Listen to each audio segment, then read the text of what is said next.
বাবার ছিল দুই ছেলে, আলাল আর দুলাল। আদরের এই দুই ছেলেকে নিয়ে বাবার গর্বের শেষ নেই। হঠাৎ একদিন আলাল আর দুলালের ফুটবল খেলার ইচ্ছে জাগলো। বাবা তার দুই ছেলের আবদার পূরণ করলেন। সরাসরি 2026 বিশ্বকাপে নামিয়ে দিলেন আলাল দুলালকে।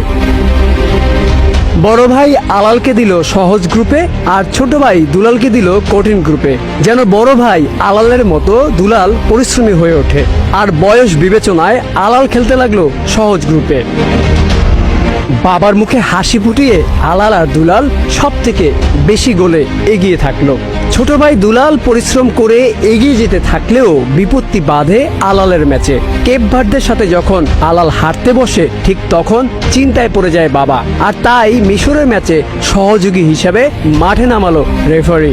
মাঠে নেমেই রেফারি আলালকে বড় বিপদ থেকে বাঁচালো।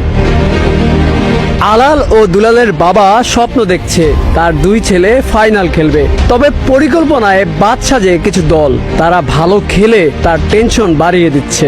এজন্য আলালের খেলায় দুলালের রেফারি ও দুলালের খেলায় আলালের রেফারি নিয়োগ দিয়েছে। মিশরের ম্যাচে আলাল যখন বিপদে পড়ে, তখন দুলালের একজন রেফারি তাকে বাঁচায়। আর তাই দুলালের ম্যাচে খুশি হয়ে আলাল 5 জন রেফারি পাঠাবে বলে জানিয়েছে। এখন শুধু সময়ের অপেক্ষা। আলাল দুলাল খেলবে ফাইনাল। এক ভাই কাপ নেবে, আরেক ভাই গোল্ডেন বুট নেবে। খেলা শেষে দুই ভাই একসাথে কক্সবাজার ট্যুর দিবে।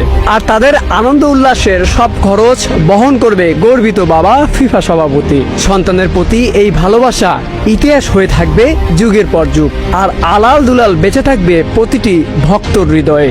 Aminul Islam, news flash 71।